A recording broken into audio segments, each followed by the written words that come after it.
मेरी सैलरी को 5 लाख रुपए कर दिया जाना चाहिए, ऐसा कहना महराज मलिक का है। नमस्कार, मैं रजू सूर्यवंशी और आप देख रहे हैं फेयर वॉइस न्यूज़। महराज मलिक लगातार अपने बयानों को लेकर जो है चर्चा में रहते हैं। असेंबली सेशन में भी उन्होंने कई ऐसे मुद्दे उठाए हैं जो युवाओं के लिए हैं, जम्मू कश्मीर के आवाम के लिए हैं। लेकिन इसी बीच जब उन्होंने अपनी सैलरी को इंक्रीज़ करने की बात की तो दबी आवाज़ में कई बातें उनके खिलाफ भी उठने लगी और कई बातें उनके साथ भी थी। लेकिन बाहर आकर, असेंबली सेशन से बाहर आकर उन्होंने क्या कुछ इस सैलरी इंक्रीमेंट को लेकर बात की, जहां पर बात करें कि मीडिया कर्मियों ने उनसे ये सवाल भी किया कि जहां पर डेली वेजर्स को उनकी तनख्वाह नहीं मिल रही, डेली वेजर्स के साथ कोई इंसाफ नहीं हो रहा, ऐसे में आप अपनी तनख्वाह की बात कर रहे हैं, तो ये किस हद तक सही है या इसको लेकर आप क्या कुछ राय रखते हैं। तो देखिए, बात करें कि जम्मू कश्मीर विधानसभा के हालिया सत्र में डोडा के विधायक महराज मलिक ने विधायकों के वेतन में वृद्धि की मांग की थी। उन्होंने सुझाव दिया कि विधायकों का मासिक वेतन जो सैलरी है उसे बढ़ाकर 5 लाख किया जाना चाहिए। देखिए, बात करें कि वर्तमान में तेलंगाना में विधायकों को सबसे अधिक वेतन मिलता है, जो भत्तों सहित 2.5 लाख रुपए प्रति माह है। महराज मलिक का मानना है कि वेतन वृद्धि से, यानी कि इंक्रीज्ड सैलरी से, विधायकों को अपने निर्वाचन क्षेत्र में बेहतर सेवाएं प्रदान करने में सहायता मिलेगी।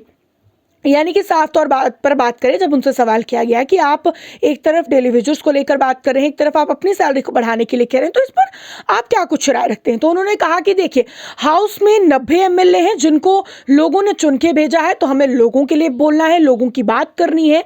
तो देखिए, मैं आपको बता दूं कि मैं ईमानदार हूँ। मैं अगर बात कर रहा हूँ तो मैं करप्शन फ्री सैलरी की बात कर रहा हूँ, क्योंकि मैं करप्शन नहीं करता।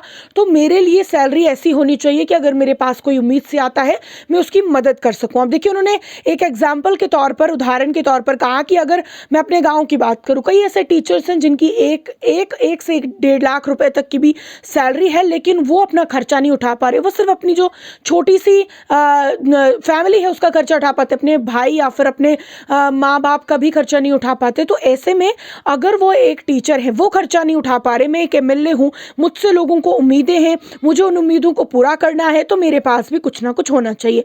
उन्होंने कहा कि जब आपको लगे कि हम अपने वादों से हट रहे हैं, हम अपने वादे पूरे नहीं कर रहे, तो जनता के पास अधिकार है, वो हमसे सवाल कर सकते हैं। और मुझे जो है, उन्होंने चुना है, मुझे वोट दिया है, मुझे सम्मान दिया है, तो मेरा भी फर्ज है मैं जनता के लिए काम करूं। साथ में उन्होंने कहा कि मैं उनके लिए समर्पित हूं, मैं खुद मतलब जो उनके लिए चुना गया हूं, मैंने खुद उनके लिए खुद को समर्पित किया है, अपना वक्त दिया है, अपनी ज़िंदगी दी है। अब जो लोग मेरे पास उम्मीद से आते हैं, कुछ लोगों को पैसे की भी उम्मीद मुझसे रहती है, जो गरीब लोग आते हैं, किसी को पैसे की ज़रूरत है, किसी को इलाज की ज़रूरत है, तो जब मेरे पास एक सफिशिएंट सैलरी होगी तो बिना करप्शन के मैं उन लोगों की मदद कर सकता हूं। लेकिन अगर मेरे पास सैलरी ही बहुत कम होगी, उसमें मैं अपने घर का खर्चा उठाऊंगा या फिर जो मेरे पास दूर दराज से लोग आएंगे, इसलिए मैं ज़्यादा सैलरी की डिमांड कर रहा हूं। अब देखिए, साथ में उन्होंने कहा कि इससे पहले जो यहाँ पर एमएलएज रहे हैं, जो यहाँ पर मिनिस्टर्स रहे हैं, उनकी और हमारी सैलरी में 10-20 हज़ार का ही फ़र्क रहा होगा। यानी कि सीएम तक की भी अगर हम बात करें, ज़्यादा 20-25 हज़ार, इससे ज़्यादा फ़र्क नहीं है। तो हम चाहते हैं कि हमारी सैलरीज को बढ़ाया जाए, ताकि जब हमारे पास आम जनता आती है तो हम उनकी मदद कर सकें। अब देखिए, उन्होंने कहा कि पहले के जो मंत्री रहे हैं उनके पास करोड़ों की प्रॉपर्टी है, हालांकि उनकी इतनी तनख्वाह नहीं थी और तनख्वाह पर इतना नहीं बनाया जा सकता। वो यहाँ पर ऑफिसर्स को जो है परेशान करते थे, उन पर दबाव डालते थे, वो गरीब लोगों को मजबूर करते थे। तो वो गरीब लोग जिन्होंने हमें वोट दिया, हम चाहते हैं वो इस मजबूरी में ना फंसे, करप्शन में ना फंसे। इसीलिए मैं चाहता हूँ कि बाकी लोगों को अगर ये सैलरी इंक्रीमेंट नहीं चाहिए तो मेरी सैलरी बढ़ाई जाए, क्योंकि मैं जिस गांव से आता हूँ वहाँ पर कई ऐसे मजबूर लोग हैं जिन्हें पैसे की ज़रूरत है, जिन्हें मेरे साथ उम्मीद है, क्योंकि उन्होंने मुझे चुना है। जब एक सवाल किया गया कि चुनाव से पहले आप करप्शन की बात करते हैं कि मैं ईमानदार हूँ, लेकिन चुनाव से पहले कई आपकी वीडियोज़ जो है वो वायरल हुई। आज भी कुछ लोग कह रहे हैं कि आपने कुछ वादे किए थे लेकिन पूरे नहीं हुए। उसका जवाब देते हुए उन्होंने कहा कि लोग बात करेंगे, मैं ईमानदार हूं, उसके लिए मैं काम करके दिखाऊंगा। मैं इस तरीके से किसी का जवाब नहीं दूंगा, मैं काम करूंगा और मेरा काम लोगों को जवाब देगा। अगर जो वादे किए गए हैं मैं पूरे नहीं करूंगा तो जनता का पूरा हक है, वो मुझसे सवाल कर सकते हैं। साथ में उन्होंने कहा कि अब देखिए फ़िलहाल अगर हम सत्र की बात करें तो सत्र में बात कर पाना मुश्किल है, क्योंकि पहले भी मेरे कुछ सवाल थे 17वें 21वें नंबर पर थे, मुझे मौका नहीं मिला। कल मेरा जो है वो क्वेश्चन था लेकिन उसका आंसर नहीं मिला। तो मैं कोशिश करूँगा कि आने वाले सेशन में मैं बात उठाऊँ। मैं वो युवाओं को लेकर बात कर रहा हूँ, मैं डेली वेजर्स को लेकर बात कर रहा हूँ, मैं यहाँ पर शराब को हटाने को लेकर बात कर रहा हूँ। मेरे तमाम सवाल हैं। अब देखिए बात करें, मैंने एक सवाल किया था, उसके जवाब जो है सुना ही होगा, जिसमें सुरेंद्र चौधरी जी जो है बड़ा ढीला ढीला बोल रहे थे, सही से जवाब नहीं दिया। वो उम्मीद कर रहे थे कि अब कोई अगला सवाल ना आए जो कि आउट ऑफ सिलेबस में सवाल ना पूछ लूँ।